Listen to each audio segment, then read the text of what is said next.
should be resolved. Okay?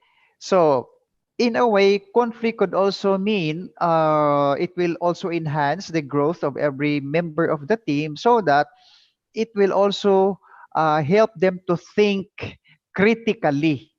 All right, this is one of the advantages. Like for example, when you hear conflict does not necessarily mean it's bad. Okay, it is not bad for as long as it will be compromised later. And you would say, what is really the role of the leader? Okay, next, let's proceed. Now, according to the 35th President of the United States of America, he says, this is John F. Kennedy, when I say, let us never negotiate out of fear, but let us never fear to negotiate. So, what do we mean by this? Okay, he says, let us never negotiate out of fear. So, in other words, if you're working with your boss, don't just say do not prohibit or avoid yourself of sharing of something, talking, sharing your thoughts or ideas because you're having fear. Okay, so you have to say something and perhaps point out your view and your opinion because there is a certain objective that you would like to impart to the organization. But however, on the second line, he says, but let us never forget to negotiate. So in other words, inside the organization, there are always number of people that they are talking to each other and they're trying to work together and share their thoughts, share their opinions. But however, whoever would say something for as long it is objective, so for as long that is for the good of the organization, so do not be afraid. In other words, uh, feel free to say something. But at the end of the day, the group will always decide, always for the benefit of the Oh, ini majority. total family. Okay? All right. Clubbing up. Okay. Now, in the in the organization, there is a team. There always fault, his fault, her fault, their fault. Okay? Look at this one. But in your case, if somebody will tell you it is your fault, how would you feel? Oh, this is really very easy question. If you are being blamed, oh, that is your fault. How would you feel about it? Ah, it's very easy. If you are working with your group mates for a certain project required by your teacher, for example, and someone in your member and would say, oh, Mr. So and so, the reason why we failed because it is your fault. Okay? So it starts from there. When someone is telling you, when someone is blaming you, this is where conflict comes in. Okay? Now, so we will discuss. It is a process that begins when one party perceives another party has or is about to negatively affect something the first party cares about. All right? So it is easy. If someone is trying to blame you negatively, how would you react? So basically, you have to reason out. And somehow, because of our pride, it's not very easy for us to admit that we have committed as mistakes. Example, if it is the entire group is being affected. Okay? So in any type of group of people, particularly in the company, as the organization who has objective, people will always commit mistakes. But it is really very difficult for us to admit that we are the cause of that mistake. All right? Because of our fault. So somehow, a conflict, it describes that point in any ongoing activity when an interaction crosses over to become an inter-party conflict. Okay? So take note of this. This is not new to any group. There will always be conflict. There will always be problem. But somehow, is blaming good? Is it good or bad? Okay, so let's try to proceed.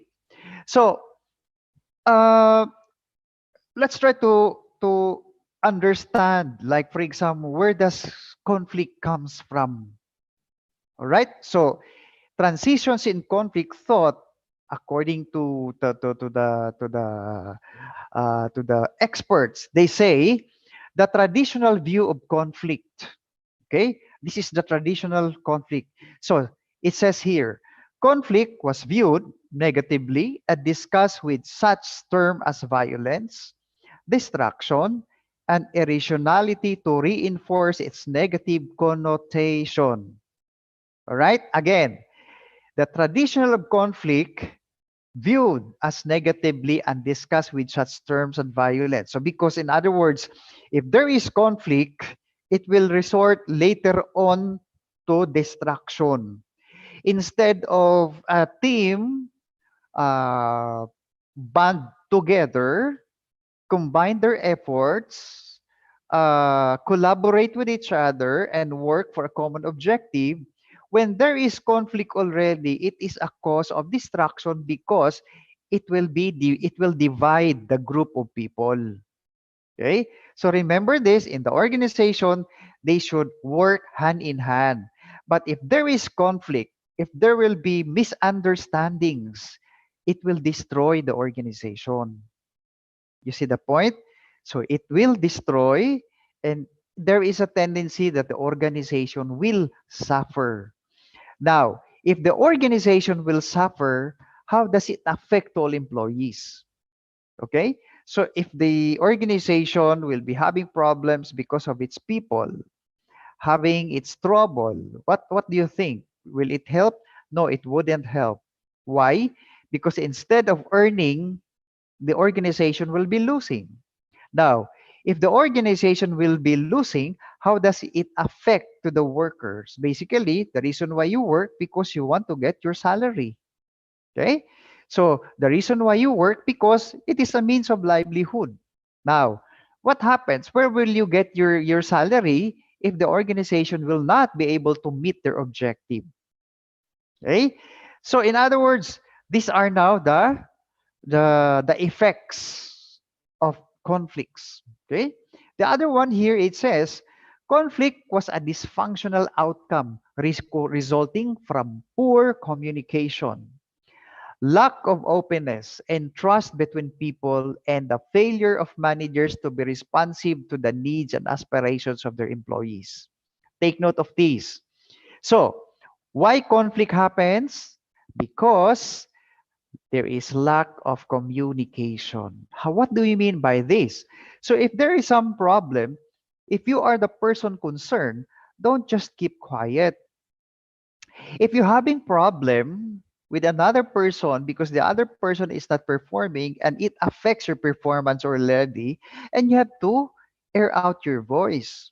Because if you just keep it and stay quiet, it will it might be a contributory factor to the performance of the organization. So take note of this: when you will be working, you really have to separate your personality. A person who is an employee and a person who has a personal matters.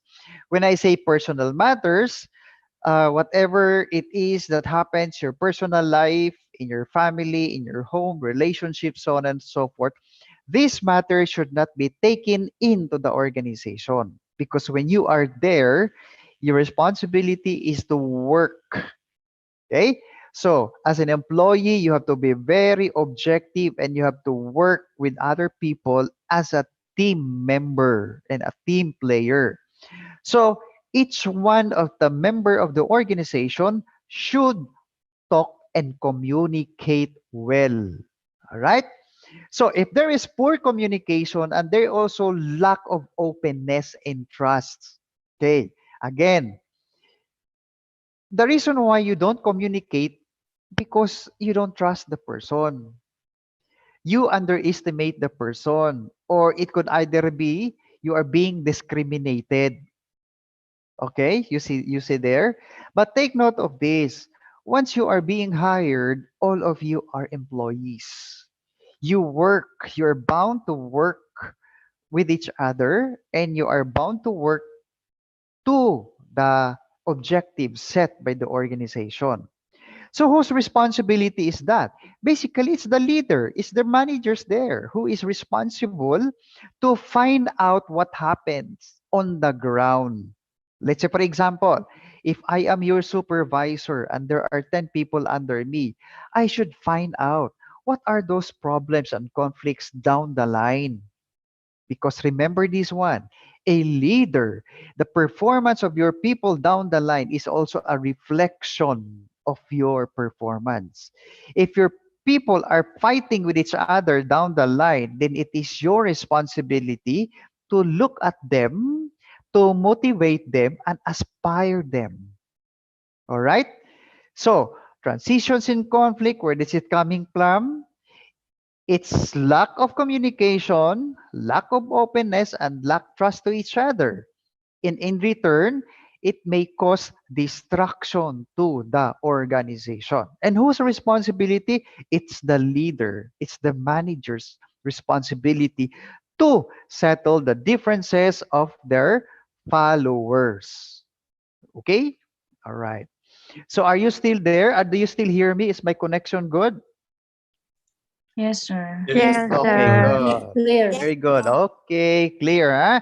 If you have some question, please let me know. All right. So the other one here is interaction, interactionist view of conflict. This is another view about conflict. It says here, it encourages conflict on the ground that a harmonious, peaceful, tranquil, and cooperative group is prone to becoming static, apathetic, and unresponsive to this of change of innovation. All right. So there's another view here. If conflict happens within the organization, okay, so the environment would be, instead of peaceful, it might be stagnated because they are not going to work with each other and the organization might not be able to achieve change. It says here, cooperative is prone to becoming static. When you say static, it's not moving. Okay? Apathetic, it's, you know, um, people lacks motivation, right? They feel bad about it and they are not responsive to the needs for change and innovation. So in other words, if you try to look at on the bigger picture, if you try to look at an industry in which case your company is part of the competition, remember this one, people moves the organization. Without people, the organization will never become competitive. Okay?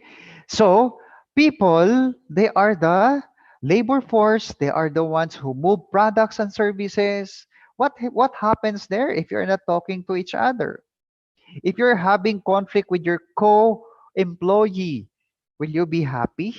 Of course you don't. Because when you see a person and you don't like the person, what will happen?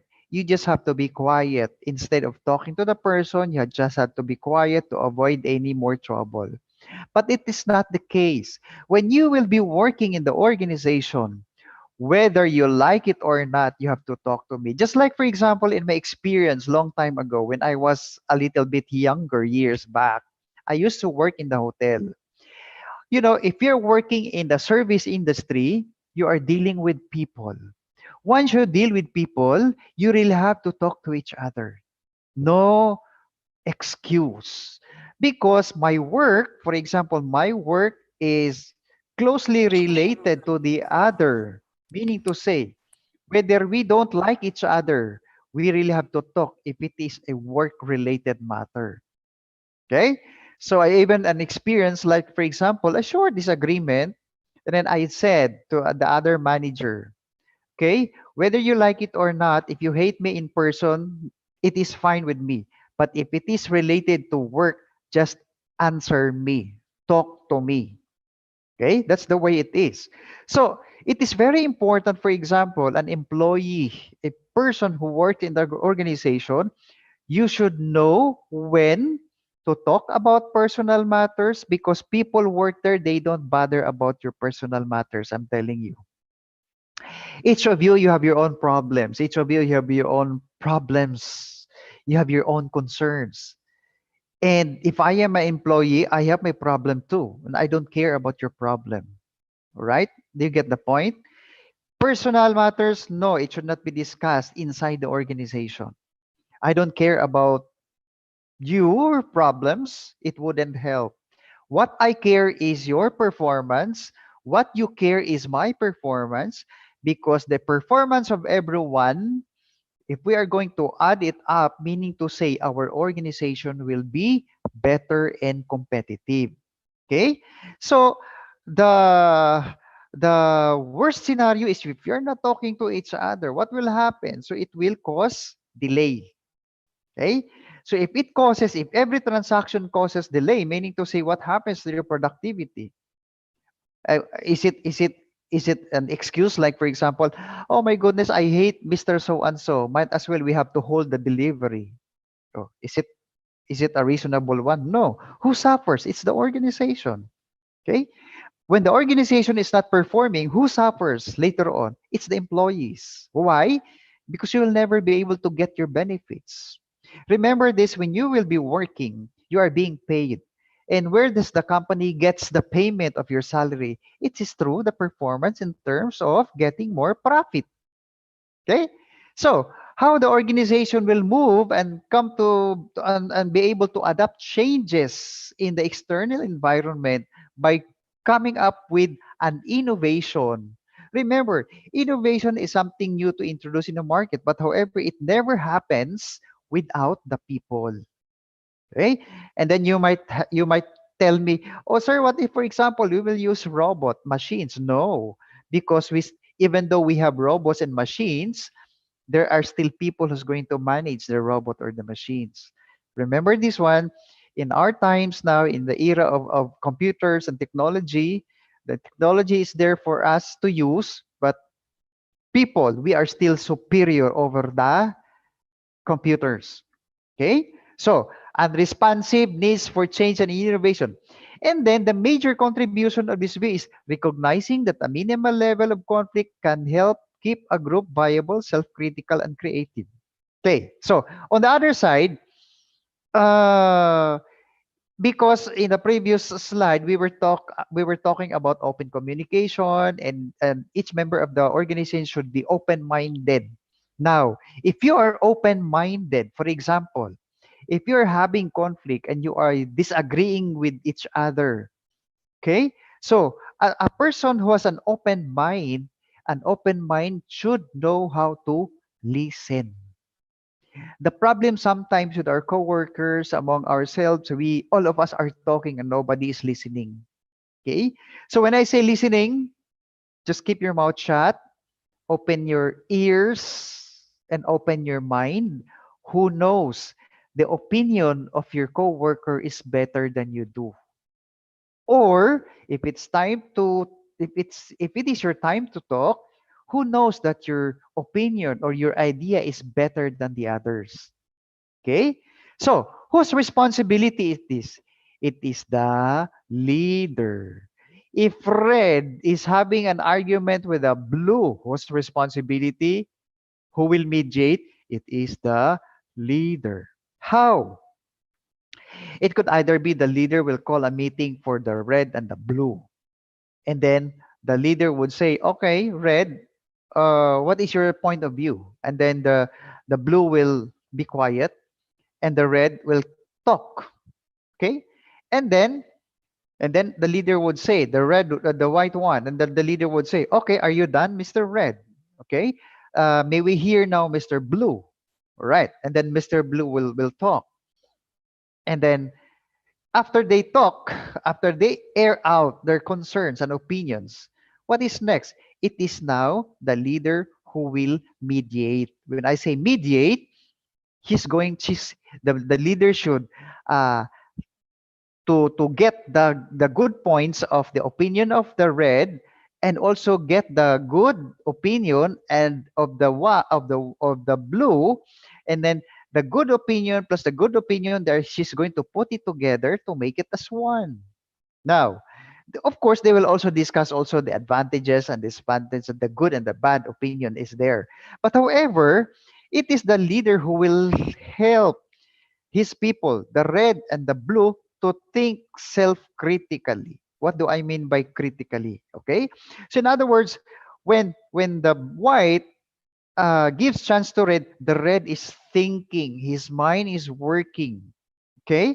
And as well as the blue is thinking as well, the way he expresses his thoughts, because the two of them will listen. So in that way, the leader gives a chance for them to talk and let their mind work. Okay. In that way, they became very creative. Now, if the leader would try to get the strong points of those opinion, what is next? They have to settle it. They have to settle it down and agree and proceed their work. That's how it is. Okay, this is what we call self-critical, and we should be very creative in terms of expressing our thoughts. Okay, and who knows, out of these opinions and ideas of these both parties, they are going to translate into something that can innovate or change the organizations for the better. Do you get me? Do you understand what I'm talking about? Hello? Yes, sir. Hello? Okay, good. Okay, all right. So we have to find out there are terms here. So traditional view of conflict. So belief that all conflict is harmful and must be avoided. When I say traditional, this is normal way of thinking, all right? When I say traditional view of conflict, oh, when I say conflict, oh, that's already a negative thought. Okay, this is the traditional way.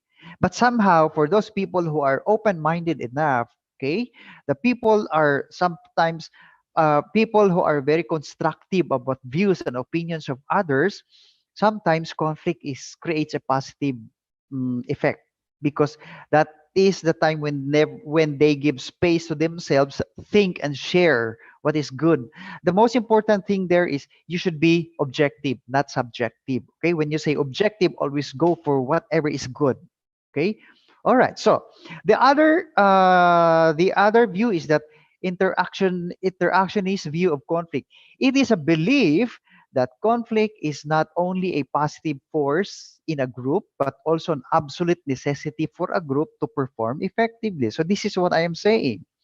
Without conflict, how will you be able to determine whether you are doing on the right track? For example, this one, try to look at this picture. There are two groups, all right? They are pulling the rope towards its opposite direction. And you would say, in between, why are they pulling the rope? This symbolizes as well that these people, they have the same belief, and these people, they have the same belief. So in the working place, they are not actually fighting with each other. Let's not try to look at conflict as a harmful the way it is being viewed as traditionally. So what we're saying is we should be interactionist view. Okay? So if ever these people try to talk to them and they try to argue, blah blah blah, so on and so forth, the most important thing here in between, each of the member of the group, each of the member of the group, they should be objective about it. Okay, who knows their opinion is better than theirs, or who knows their opinion is better than theirs, or who knows some of their opinions and some of their opinions, put them together and try to translate into something that is also good for the organization.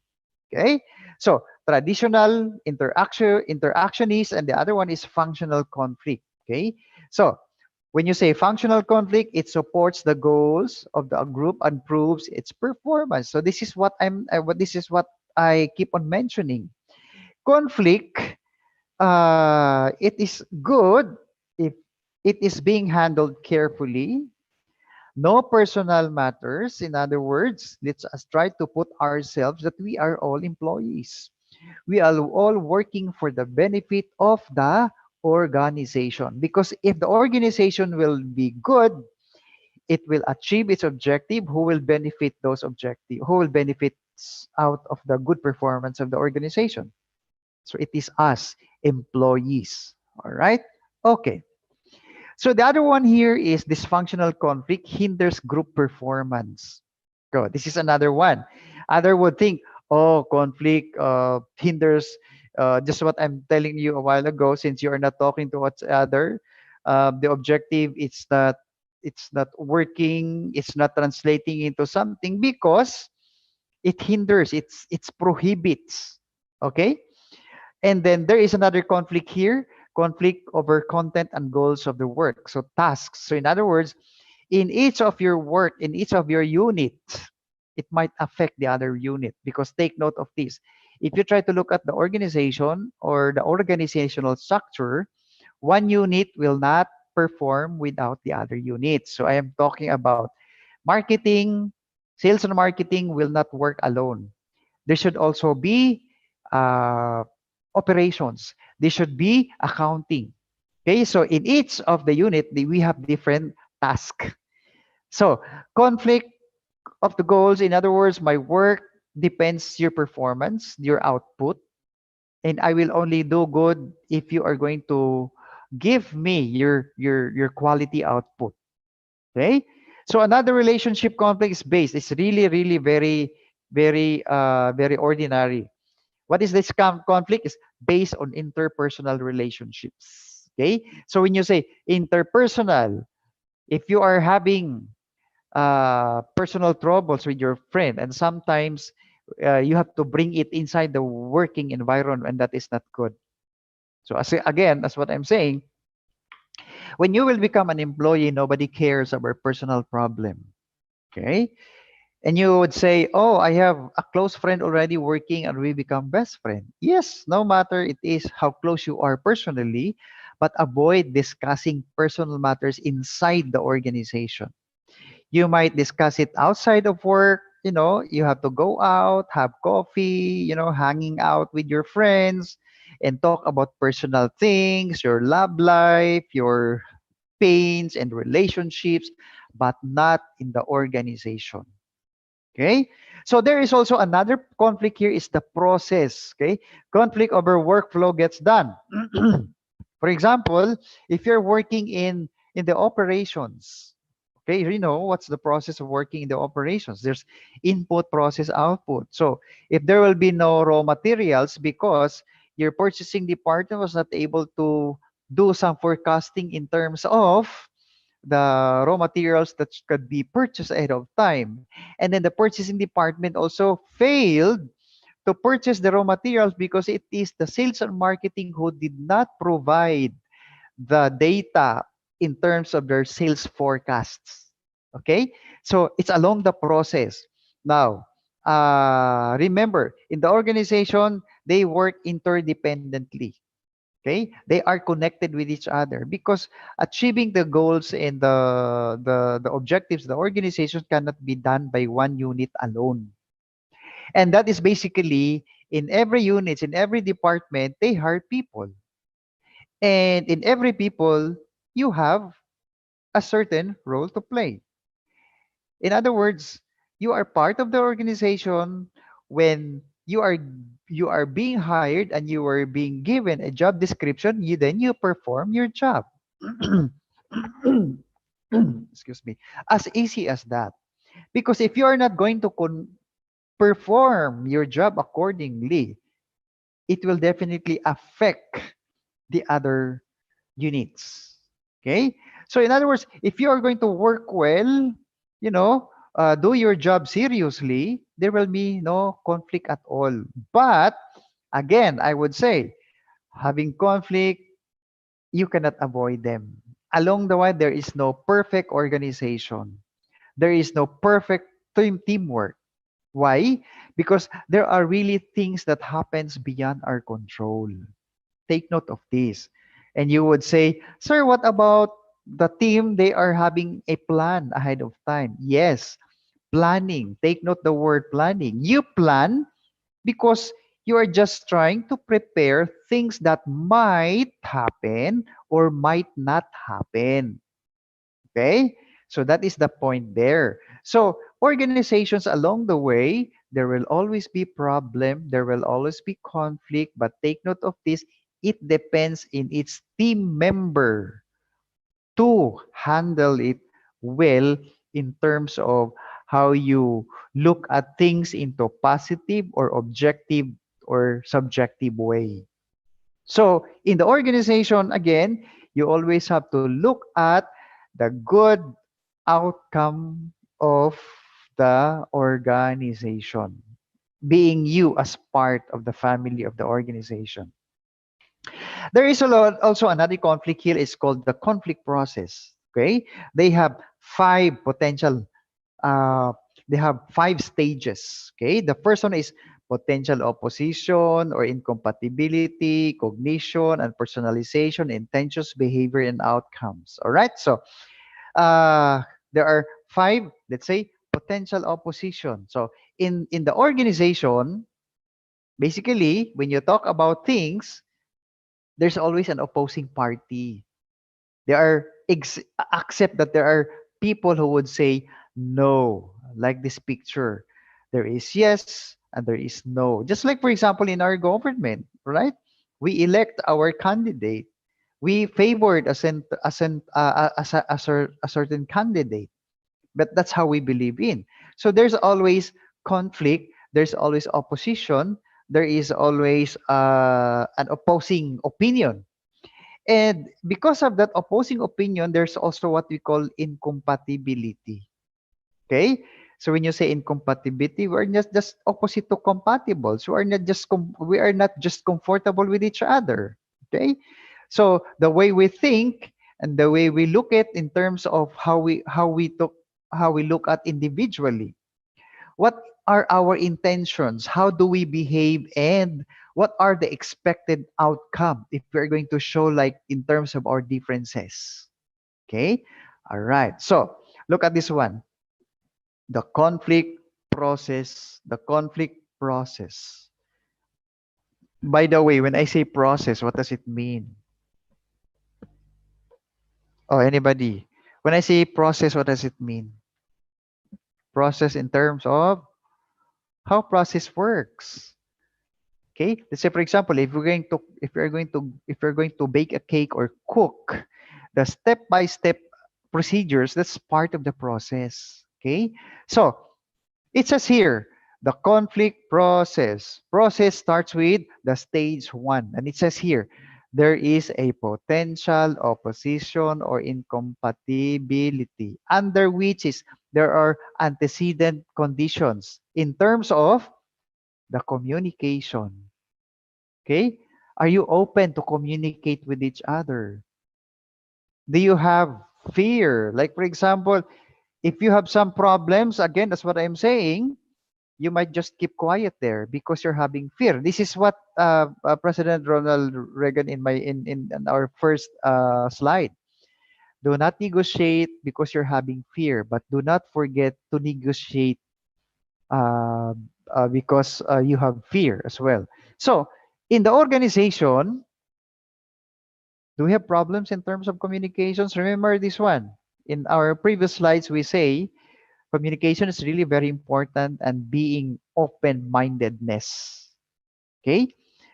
And one of the stage there is we don't have, instead of having a very good communication, we tend not to talk about it. Remember this, if you are going to be silent about it, it could either become worse if there is a problem and you're not going to air out how the problem will be solved if you're just keeping out to yourselves. All right, you're just keeping inside. Okay, the other one is another conflict of opposite incompatibility is the structure. Okay, one of the structure here in the management, try to go back with the organizational structure. Okay, for example, the reporting system, and then it's the leader, for example, who doesn't follow the protocol of the organization because maybe the leader is trying to play a favoritism instead of following the protocols, instead of letting like the manager would say, oh, go to your supervisor first before going directly to me. You see that? If there is a problem, meaning to say you have to go to your immediate superior, which is your supervisor. And then when your supervisor cannot solve it, this supervisor will bring this matter to you, to his or her immediate superior, perhaps the assistant manager or the manager. If the manager will not be able to solve the problem, meaning to say, they have to bring it up to the director or maybe director to the general manager as if it is if the problem is really that harmful. But take note of this. In the organization, following protocol is really very important because this is where you will gain respect. Okay? Whatever organizations that you'll be part of, respect is very important. And that is the reason why there's always an orientation when you are being hired on the first day, and they will introduce with your immediate superior, your supervisor, your team leader, because the team leader is responsible to all of you. Okay. Next, the other one is there are personal variables. So given the fact that we are created differently, we also have different personalities. Okay. So uh, in line with the stage one, it goes with the stage two. This is the cognition and personalization. It could either be out of this antecedent, it's being perceived conflict as this or felt conflict. When I say perceive, that's how you see it. Okay, take note, ha. When you say perceive, this is what you see. But when you say felt, you have experienced it. Okay, so there are two different things there. It's different that you just saw it, but you don't feel it. You might feel it, you might feel or felt it. Is it possible that you don't see it? Either way, okay? Because you might have, okay, for example, this one, you have a coworker, and then your coworker saw a certain problem in your work, but because you are having a relationship, you are friend, sometimes this friend of yours did not try to see or did not say something about the problem about your performance because you're having because you have a very good personal relationships. And then all of a sudden you might not just talk the person anyway.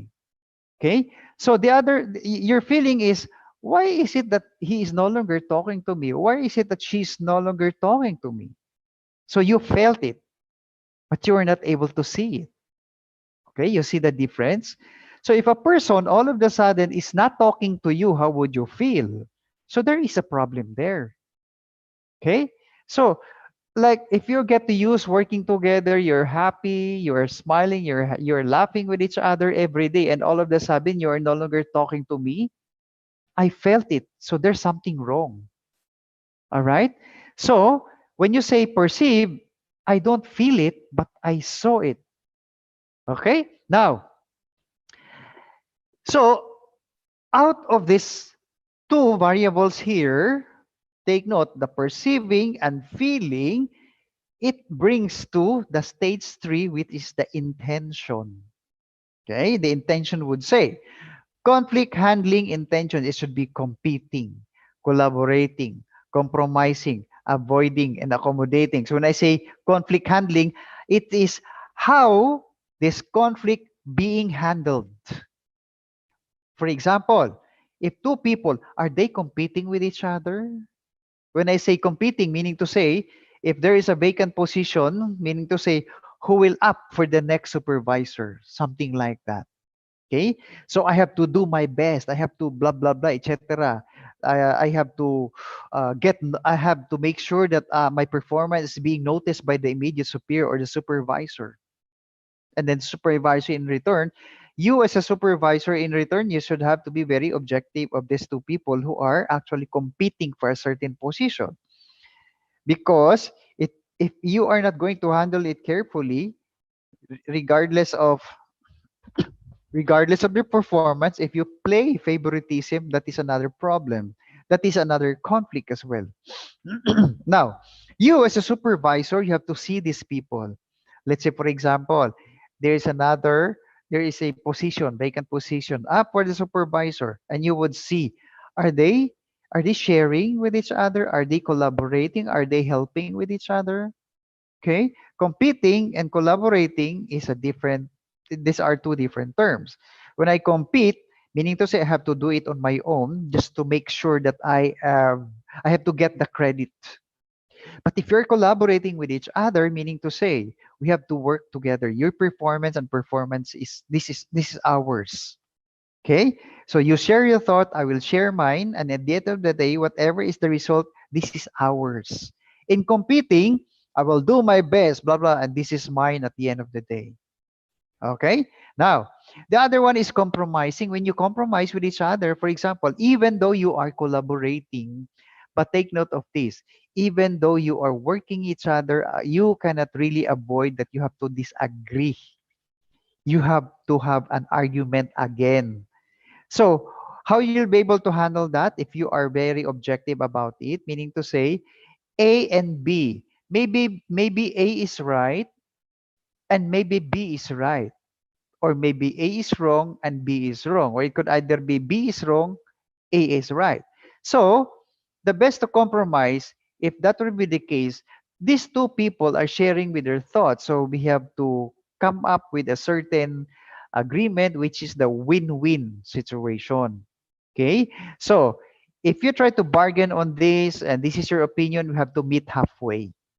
That is what we call compromising. The other one is avoiding. All right. So when you this is very dangerous because when you try to avoid with each other, what will happen to the organization? Okay, remember this one. You are there to work with other people. Do not avoid. Okay. So it is also it is a saying goes this way. If there is a problem, you have to share it, talk to it, talk about it. Because after all, these are not personal matters. These are work related. Okay? So this is really the challenge now of the supervisor or the leader that to get to know each of the member of the team and try to identify the possible issues that will cause conflict and problems in the long run. Okay?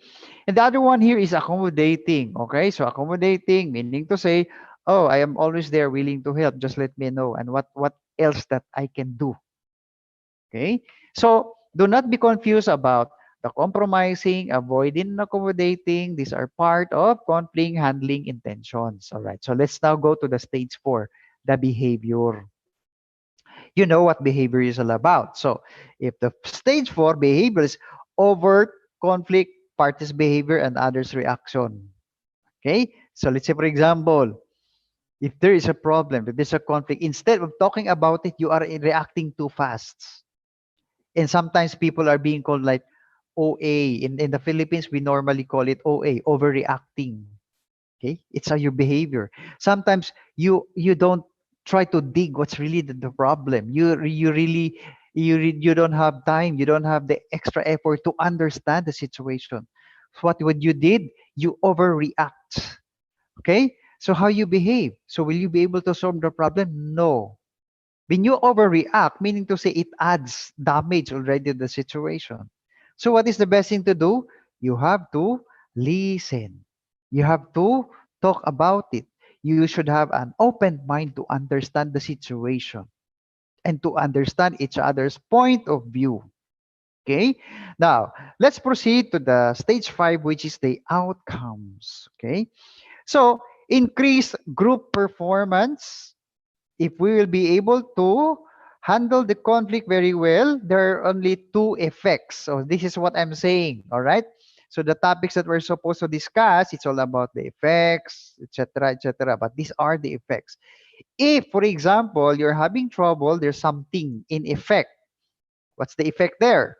The outcomes. It could either be on the positive note, it might increase the group performance, or it might decrease the group performance. Oh, again, I keep on saying this. People work in the organization working for a common objective. What is their aim? Is to increase the performance. In every organization, this is the objective always. No organization in this world that will work together in order to decrease the performance. Okay? So, no matter what it takes, whatever agreement or disagreement, everything should be put in place in order to increase the performance, not to decrease. And this is actually the effect of having conflict in the organization. Okay? Clear? Am I still on air? Yes, sir. I want Okay. ask to you, sir. I'm It's okay. sorry. Yes, I want ask to you. I would like to ask. Yes. Okay, very good. All right, what is it? Okay, I'm sorry, sir. I don't understand about parties' behavior in the upper conflict in the stage 4. Stage Yes, 4. yes, parties' behavior. I don't understand Parties. about it. Yes, I'm Okay, sorry. very good. Okay, Yeah. okay. No, no, no, it's okay. You don't have to say sorry. All right. So, all right. So, in stage 4, we are talking here about, you know what behavior is all about, right? Do you know what behavior? Yes, The sir. way you behave. All right. So, the way you display yourselves, for example, how you behave, etc., in the middle of a situation. Now, the overt, we call it. This one here is the overt conflict here. These are the two types of. These are the two components here when you try to look at the behavior. Okay. So, parties behavior. All right. Let's say, for example, if you belong to a certain group that is a whole how do you call this, it is a one and the same for example, if you win, let's put it this way, in playing a basketball there are two teams. Okay, the one team who wins the game, what do you think is their behavior? The one who teams, the one who became the grand champion, what is the behavior of those people there? Hello. If you win the game with your group mates, all right? So basically, you will Yeah. be happy. You don't blame each other, Yeah. etc. Instead that you're going to support each other, blah blah blah. But what do you think is the reaction of the other team who lose the game? Sometimes they keep on blaming each other, right? Oh, because you are doing this, blah blah blah, etc. Because blah blah blah, etc. So on and so forth. You get my point? Yes, sir. So All right. they celebrate it winning like that. Exactly. So Okay. parties behavior, if you win, you're very happy because you are supporting with each other, right? Okay. But if you lose, normally, oh my goodness, blah blah blah, there will be another, issues, blah blah, you are not doing well, and so on and so forth. Okay. So if you keep on blaming each other, what will happen to the organization? Will it do good, increase the performance, or decrease the performance? Basically, Increase. if Yes. you are into winning, right? If you were able to handle the conflict well, and everything will run smoothly, it will basically increase the performance. Okay? But if you are in the team in which case you were not able to resolve the conflict very well, keep on blaming with each other, there's no teamwork, the environment is stagnated, it will definitely decrease the performance. This is the opposite. All right? Have I answered your question? Yes, sir. Sure. Thank you. All right. Very good. Okay. I like that. I like asking questions, huh? Okay. Uh, okay. I think I discussed this already, but you have to run down on this. Okay. The potential opposition to try to understand you better. Okay. The potential opposition or incompatibility. The first step is the conflict process in which appearance of conditions that create opportunities conflict to arise. Appearance of conditions that create opportunities conflict arise. Okay. What do we mean by this? The first step in the conflict process is the appearance of conditions that create. Oh, okay. All right. So again, this is my example already a while ago. If there is a vacant position if these two people here are aspiring to become a supervisor, what will you do? Meaning to say, she will do her work and his work, and that is what we call competing. This is one that I discussed a while ago. They're competing with each other as much as possible. Oh, you are not good, I am good, and you are not worth for the position, blah blah, so on and so forth. Okay, so but one of them necessary if conflict is surfaced. All right, so for simplicity's sake, we group the conditions which we can look at as a causes or three conflict into. All right, so this is what I'm saying. Okay, so communication, structure, variables, and personal. Structure and personal variable, I think I discussed this already. And then communication, a review of the research suggests that connotations, jargons, insufficient exchange of information. Okay, one of the, okay, take note, do not get confused. This is a well expanded discussion in terms of the framework that I have discussed a while ago, right? So do not get confused. So let's try to dig deeper in terms of how communication works, okay? So differing word connotations, jargon, insufficient exchange of information. So in terms of communication, sometimes this is a problem because sometimes there are terms that are not being used but you don't understand. Maybe I understand it differently. Do you get the point? Or it could either be it's a matter of how you deliver the way how you say it. If you're going to say in a high tone of voice as if you are angry, okay? So and the other person, maybe who is not feeling well, oh my goodness, why he's angry? When in fact you are not angry at all. Okay? So these are the communication gap as well. So insufficient exchange of information. Sometimes the information that is being requested and is being given is not enough. And you keep on talking, going there back and forth, and it's waste of time. So all barriers to communication and potential antecedent conditions to conflict. All right. So the structure, I think I discussed this already, but for the sake of understanding well, the structure, the size of the degree specialty, let's say the size of the organization. If the organization is too big, meaning to say there are lots of people, and that is the reason why if the organization is big, they are being divided into subunits. The company are creating different departments because it is too big to handle. All right, and in most cases, uh, in other words, it also affect in terms of the leader's type of the leadership style of your immediate superior. It could either be he or she is autocratic, so or democratic. When I say autocratic, I would say this is a type of military rule. Like you follow my do not uh, follow my orders. Okay, don't obey. Just obey my orders. Don't complain. That's how autocratic it is. Okay. But when I am a person who has a democratic leadership style, I should ask, let's say, for example, what is your opinion? What shall we do? What do you think is your idea? Blah, blah, blah, etc. So it's an open communication. So there's a difference between the leadership styles as well. It will also create conflict there because if you're a person who is very autocratic, sometimes people in there, they don't like autocratic. You are too bossy.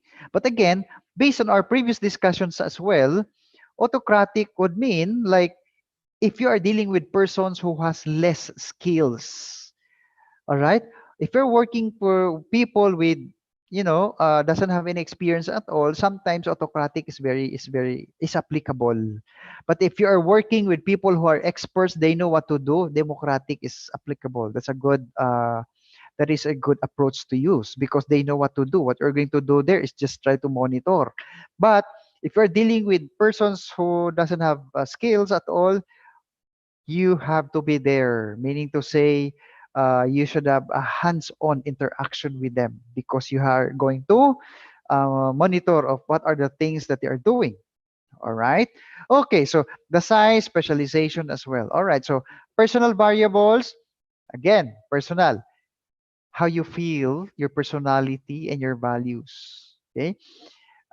Potential sources of conflict is person variables, which are personality. You know what a personality is, right? What is your personality? Are you an introvert or extrovert? Okay.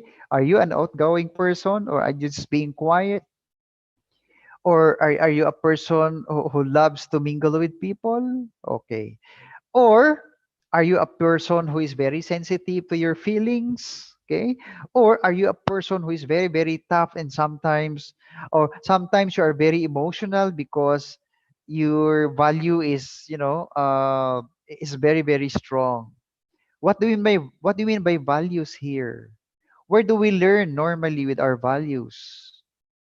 Do you know what value is? Do you know what value is all about? Yes or no? Yes?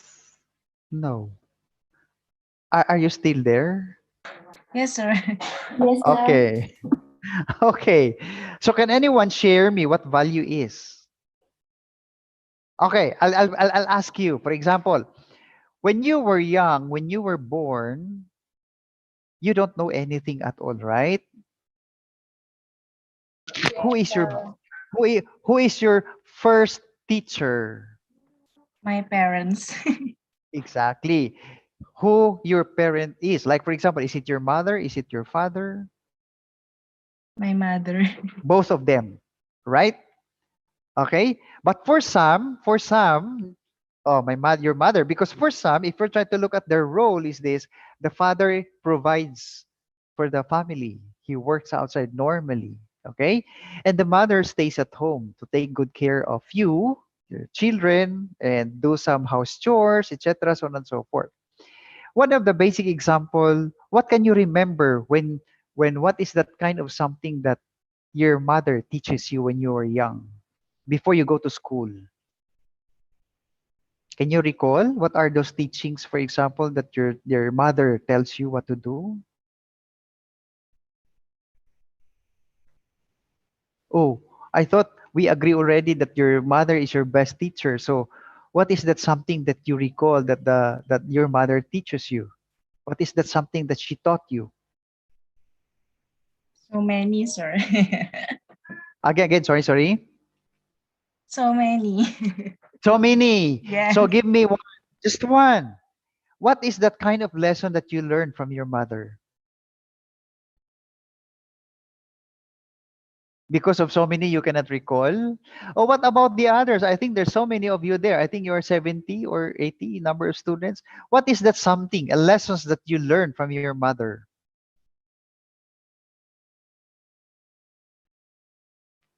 When you are doing something, what is that? Will you, were you, were you scolded by your mother? All right. Okay.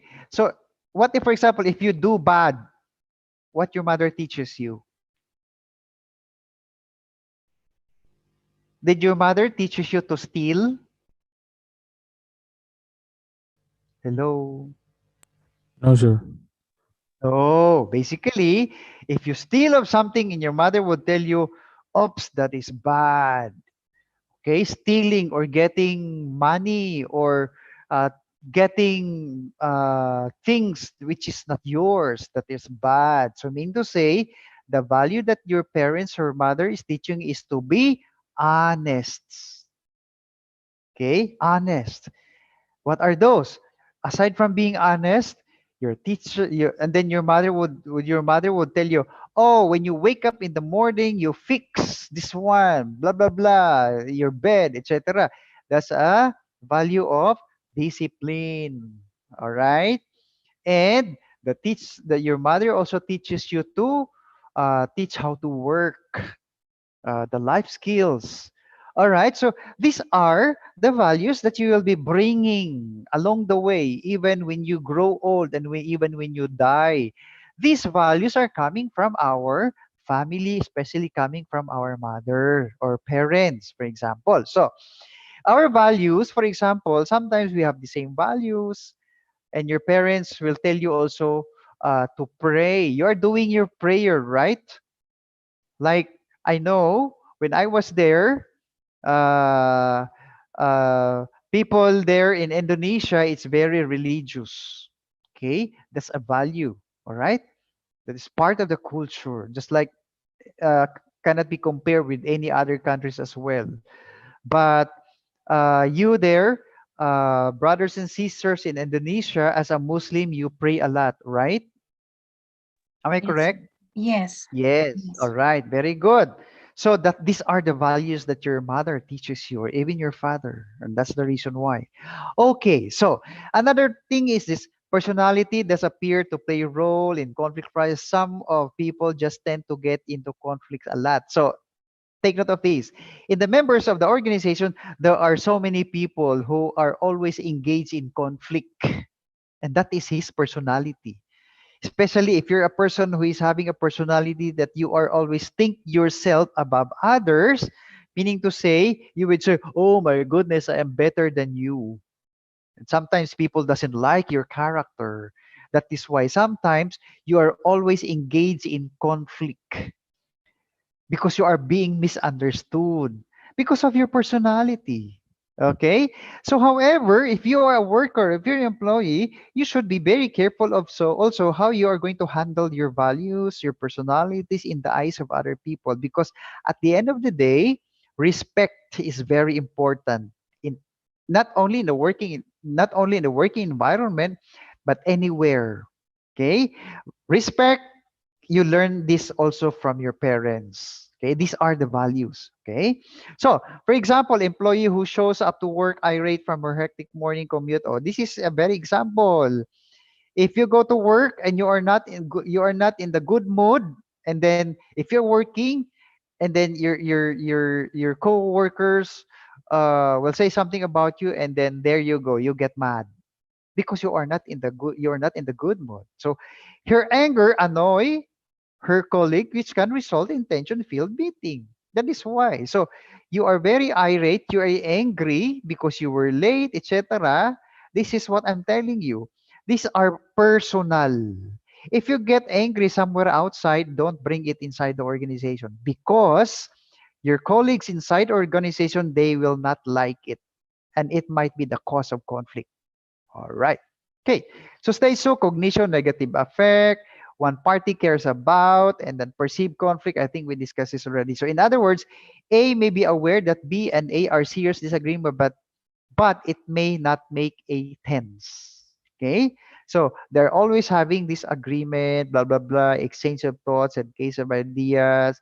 But at the end of the day, they have to work and settle it among themselves. Okay, so stage three, intentions, intervene between people's perceptions and emotions, their overt behavior, they are decisions to act in a given way. So many conflicts escalate simply because one party attributes the wrong intention. So what do we mean by this? Okay, try to look at this picture here. Okay, they are decisions, act in a given way.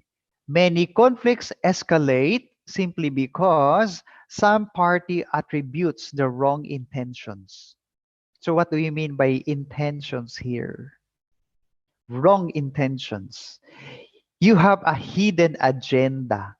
Okay. So, going back, there is a vacancy in the organization, a vacancy for the next supervisor. Okay.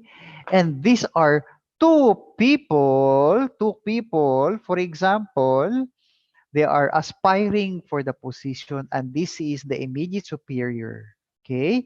So either of the two, meaning to say they are competing with each other. Remember the word competition. I will do the best possible you can in order to destroy you. And that's the intention is all about. Okay. I have to do anything at all so that my boss will get notice me so that I will get the position as the supervisor. But I'm telling you, if the intention is wrong, it will never goes at right in the long way. Okay? Remember this one. Take note of this. Garbage in, garbage out. What do you mean by garbage? What do you mean by garbage? Garbage, these are trash. Do you know what trash? A garbage. Okay? Meaning, if it is wrong from the very start because of your intention to destroy the other person, no matter how you do it, No matter how you to actualize it, in the end, it will really come out that the intention is to destroy another person. In the end, it will really cause conflict. And wrong intentions will never win. Okay? So this is just a tip. It's going back to our values. If your parents taught you how to respect, if your parents taught you, for example, how to respect, and your intentions, you are being molded to become a better person. Okay? There is nothing wrong. For example, if you want to go to higher level, you will become a supervisor, a manager, assistant manager, to become a director, or even own your own business. No problem about it. It is okay for as long as you have to work for it as honest as possible as you can. Because in leadership class, remember this one, you have to create a team. And this team are composed of followers. Now, if you're talking about respect, remember this one. Irrespect is not being asked. Take note of this. A respect is being given. Do you get the logic there? For example, if I am if I am a person who form a group, can I demand my people and you would say, "Hey, all of you, please respect me." Can I do that? All of you, please respect me. Can I demand? Can I reinforce? That is quite funny because respect is given. Maybe the immediate superior would, because of his autocratic style in management, and I would say, "Oh, all of you, you bow your heads." Maybe they are going to follow you, but deep inside them, they hate you. I'm telling you. Okay? So if you are perhaps an autocratic and you don't know how to blend it well with your people, and you are always looking at yourself, the person who knows everything at all, and you are the person that an all-knowing person, and you try to discriminate others, okay, it you will not be able to win in terms of leadership is all about, because the very essence of leadership is this: you have to be collaborative, you have to be a likable person, you have to be respected. But take note, respect is not being asked, it is being given. Who gives the respect? It is your followers. Why you were given a respect? Because of your good intentions, not the wrong intentions. Because if you're having a wrong intentions from the very start, basically expect conflict. And this conflict, instead of your intention to go up there, it will bounce back to you and it will become a boomerang that, so to speak, it will damage you as a person. Okay? So, again, if you try to go back, your values really matters. Okay? You just have to work with good intentions, not the bad intentions. When I say good intentions, there are several ways. You have to be compromising, you have to be accommodating, you have to have a good communication with your colleagues, and you have to have an open mind. Nobody is perfect. I am telling you, no one has the monopoly of knowledge, even as teachers. Me, in my case, I've been teaching for so many years, and I used to work in the corporate world for so many years, but I cannot say that I am already a perfect person. I am still learning. I learn every day. And there is a really need for us to open our eyes, open our mind, because the only constant in this world is changes. Everything happens every minute of the day. Okay? It keeps on changing. And just like, for example, this COVID-19, we don't know. We don't anticipate these things that might happen. And it actually changed our routine, the whole world. But we don't know that it will happen. Okay? So, going back here, even though you are a lead, you are a follower, you are an old employee or you are a new employee, okay, you have to give respect, and in everything that you do, it should have a good intentions, all right, so that people will like you, you will be respected by others. I'm telling you, if you're a person who try to manage yourself very well, meaning to say the movements, your performance, it's being noticed by others without you telling them.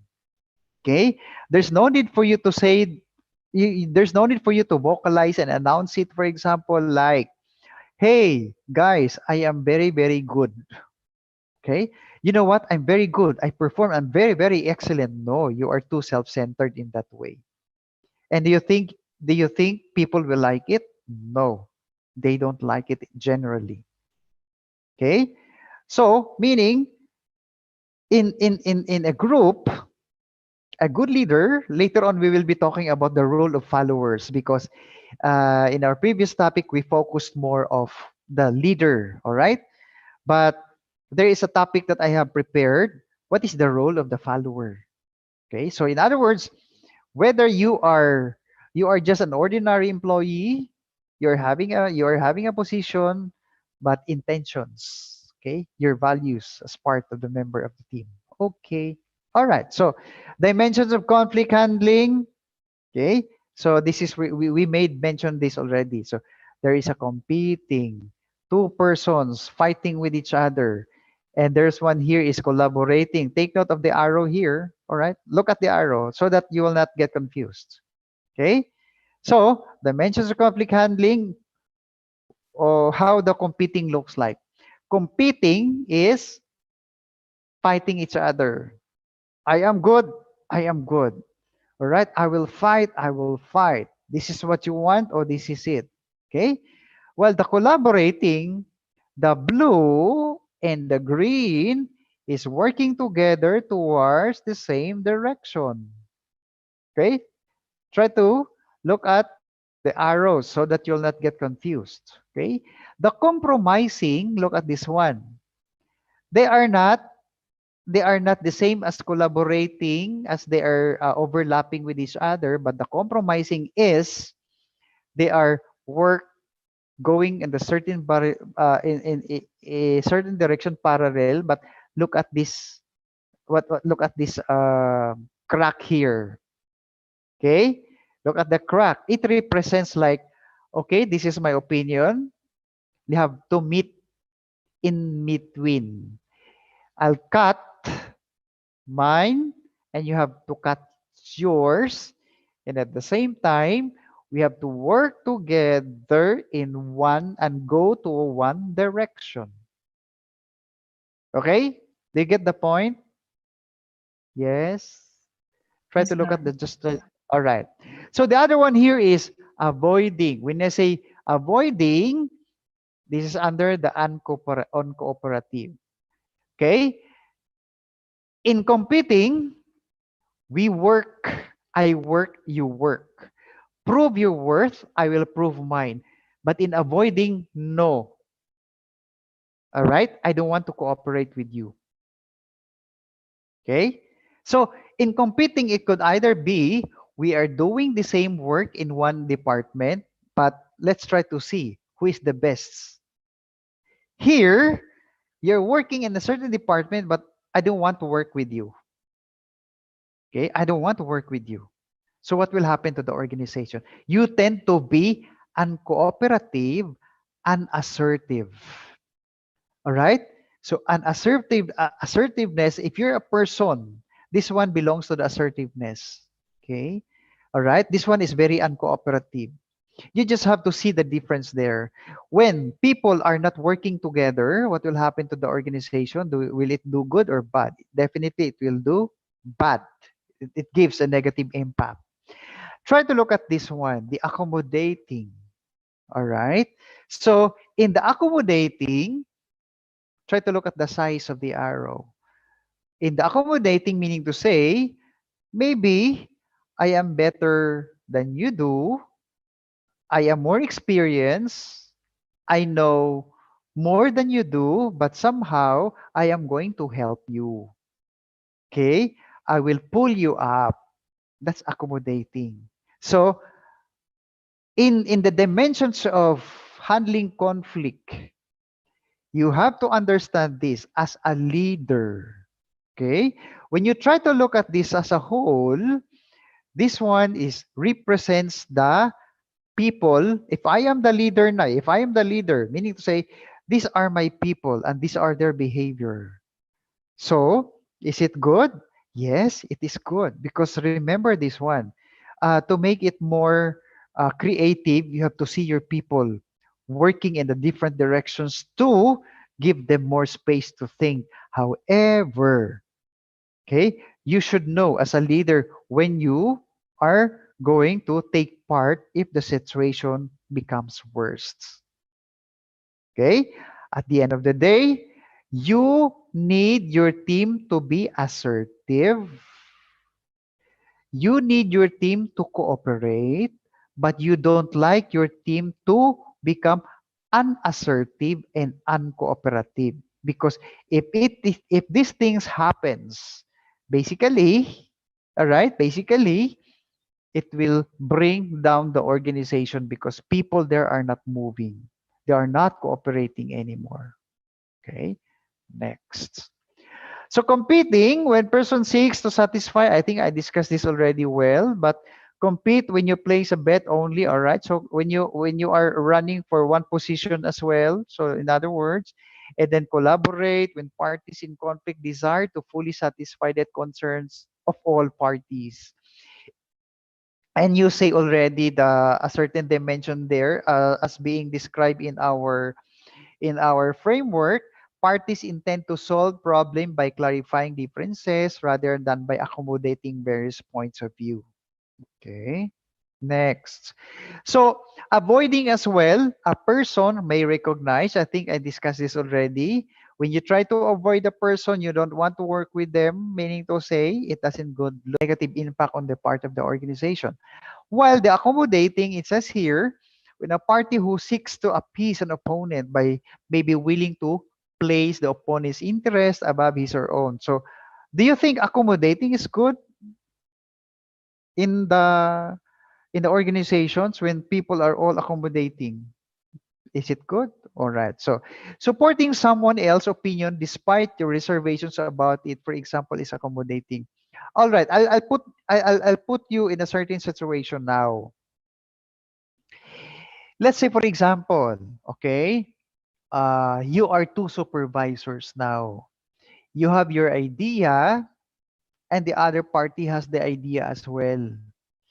And then you know that your idea is better than your co-team member's idea. Are you willing to give up your idea just to accommodate his idea? Who are you there? Let's say, do you think to accommodate? Do you think accommodating is healthy on the part of the organization? Do you still hear me? Hello. Sorry, sir. Can you repeat? Okay. All right. So, looking at accommodating, for example, you are a supervisor. Do you hear me? Yes, sir. Yes. Yes, sir. Okay. Assuming you are a supervisor, Supervisor A and Supervisor B, and I am the manager. And then I ask you to think of a solution. And then when we meet, when we talk about solution already, and then you think your idea is better than the supervisor's opinion. You're the B. You are the A, and the other is you are the A supervisor, and the other is B supervisor. And then you think that your opinion, your solution is better than B. Will you give in? And you just have to keep quiet and honor the point of view of B as the solution of the problem. Would you just keep quiet even though your opinion is brighter than the other's opinion? I try to saying to the manager that I have Solution 2. Mm-hmm. Okay.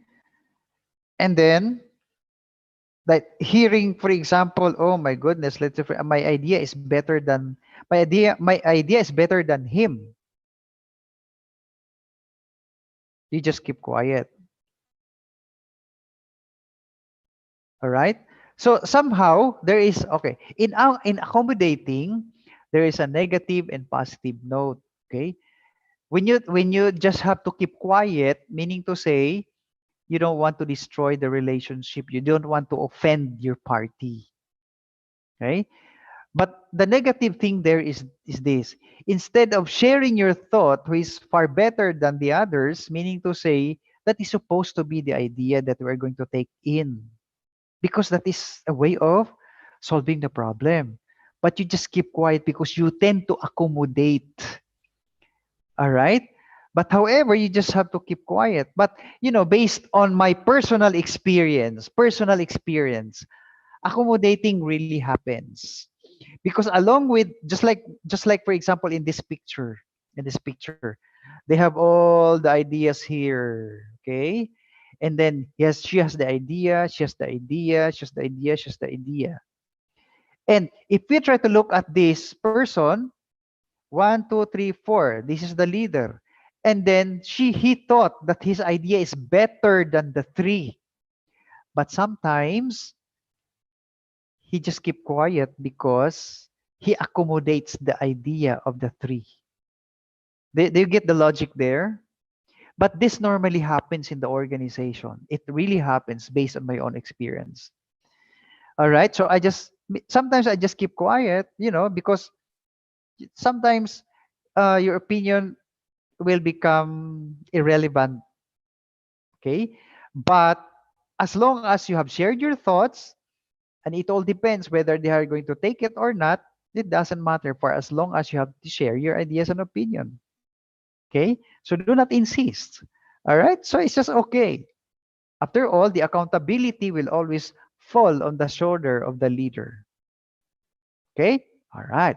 So compromising, I think I discussed this already. It says here, willingness to ration the objective of conflict. So compromise, let us compromise. Okay? All right, let's put it this way. Okay, so meaning this is the best thing that we can do, blah, blah, blah. So we are not going to do this and let's not going to do that. Okay, but compromising is okay. It just all happens in the organization.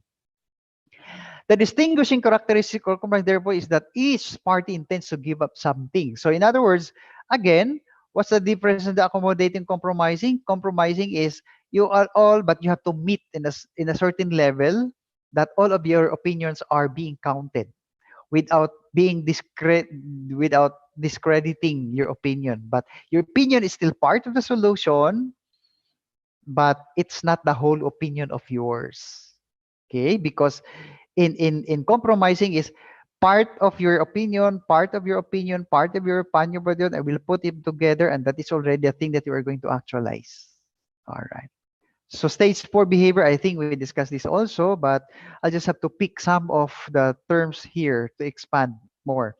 So as a result, in the stage behavior is the statements, actions, and reactions. Take note of this. When you say behavior, how you react.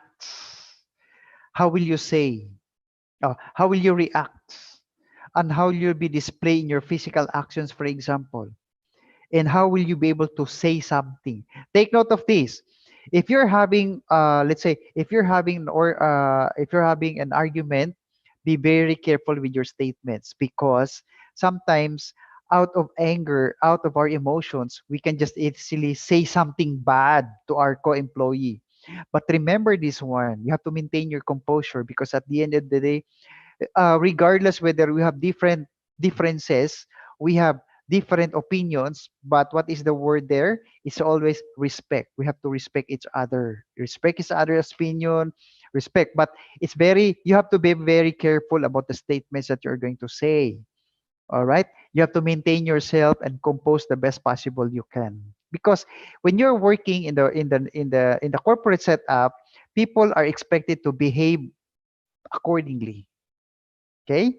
So In your house, maybe when you get angry, you can throw your things, blah blah blah, shout, bang the door, you know, whatever things that you are going to do. If you're in your house, it is okay because that is yours.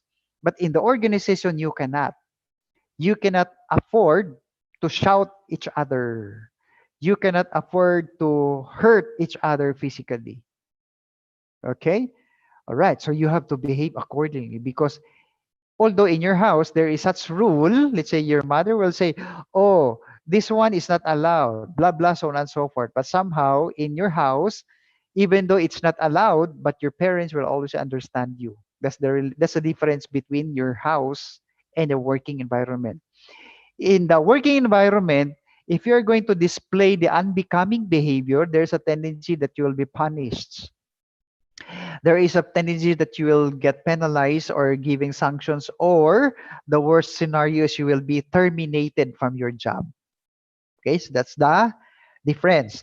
Now, as a result of miscalculations or unskilled enactment, so in other words, if you overreact, if you say something bad, in other words, if you say something bad and you react, that is a result, so to speak, that you don't know anything at all. Okay, you don't know what is good and what is bad. If your behavior displayed in your home and you are going to bring that the same to the working environment, in short, as if you are not educated, you don't have the skills. Okay, take note of this. No matter how good you are, no matter how intelligent you are, we deserve each other's respect and we are bound to behave accordingly in the working environment. But nevertheless, even outside of the working environment, wherever you go, it is our obligation. It is a mandate that we have to compose because whatever you do, it bounces back the way you are. Whatever you say and whatever you do, it is a description of who you are. Okay? All right. So, for example, you make a demand on me, I respond by arguing, you threaten me, I threaten you back. Oh, this is a very example. And then your coworker would say, could you please bring me like this, blah, blah, blah. And then the other one, who are you? Who are you to give me such work? Of course, blah, blah, blah, blah, blah, blah. But it's a different thing when you say, oh, sure, why not? Okay, what else? Is there anything that I can be of help? All right, in that way, so you see, you will have a very good environment. Okay, because it's how you react. Okay, again, if your coworkers would say, "Oh, please, could you please tone down your voice because I'm talking to the phone," and they would say, "And then who are you to say that?" Or the other way would say, "Oh, I'm really sorry. I didn't notice that. I'm sorry." Oh, you see? So will there be any conflict? There will be no conflict at all. You just have to respect and behave accordingly to every situation. So this brings us techniques, conflict management, blah, blah, so on and so forth. Well, I think we discussed this already. I don't think there's a need for us to discuss this. Functional outcome, I'll just have to pick these underlined words. Functional, the conflict improves group performance. Okay, the functional would say, okay, so in your work, if you're not doing well, whatever it is that brings down the performance of the organization, meaning to say it will a cause of the conflict. Okay, so in short, you're giving your work, you're given your job description and your assignment, just perform well. Do not allow yourself that you will be the cause of delay. Do not allow yourself to be the cause of the poor quality of the production because everybody is doing well. And you're the only person who don't do well. That's quite unfair on the part of the team. So the functional here, it says conflict is constructive with improved. Okay, so as what I am saying, conflict is okay, but you just have to handle it with professionalism, with open communication, and you have to open your mind, all right, and show respect to others. After all, no one in this world that we can say that you are perfect. You just have to collaborate. You just have to collaborate, compromise. What else? There, the dimensions. All right. So dysfunctional is these are the uncontrolled opposition breeds discontent. Okay, dysfunctional. Uncontrolled opposition eventually leads to the destruction of growth. So this is what I'm saying. If you have a poor communication, all right, reduction in group cohesiveness, you don't work well already, it will basically disconnect to each of you as a member of the team. But if it happens already, meaning to say it will topple down the organization. The worst scenario there, instead of increasing the production, it will definitely decrease the production. Now, if it will be decreasing the organization, it definitely affects to all of you. Instead of waiting for the salary increase or good company benefits as well, in that case, it doesn't sound good. Remember, you are there in order to cooperate with each other, work professionally to avoid conflict, and to work harmoniously towards the certain direction. For example, managing function. Someone in marketing might focus on distribution problems, while someone from operations will talk about supply chain management to describe essentially the same issue. So this is what I'm saying. Each member of the organization in every department, they have function to do. Okay, so marketing is responsible of doing the promotions, enticing people to buy the products, coming up with the good deals, while the supply chain also in the operations people will talk about how will they be able to come up with the product according to the performance of the sales and marketing. If sales and marketing might be able to attract more customers, basically there will be more products that are needed. If there will be more products needed, meaning to say it is the responsibility of the operation. So in short, marketing and the operations people will work. They are doing the same function. We cannot say that marketing is superior than operations or the other way around. They have to work as a team. All right, so defined process in which two parties or more exchange of good, attempts exchange. When are you going to use the negotiation that seeks to integrative? By the way, how many slides do I have? I think there's a limited time. Do I still have time, Mr. Hanafi? Mr. Hanafi, are you still there? Yes, sir. Do Maybe I? 10 minutes. Okay. So I'll have to make. I'll have to 10 minutes make this or fast. 15 is okay. 15 is okay. Okay. All right. So negotiation, what happens if the conflict is there? So when you negotiate, two or more parties attempt to agree on exchange rate for them. So negotiation is all about like it's a one-way sided.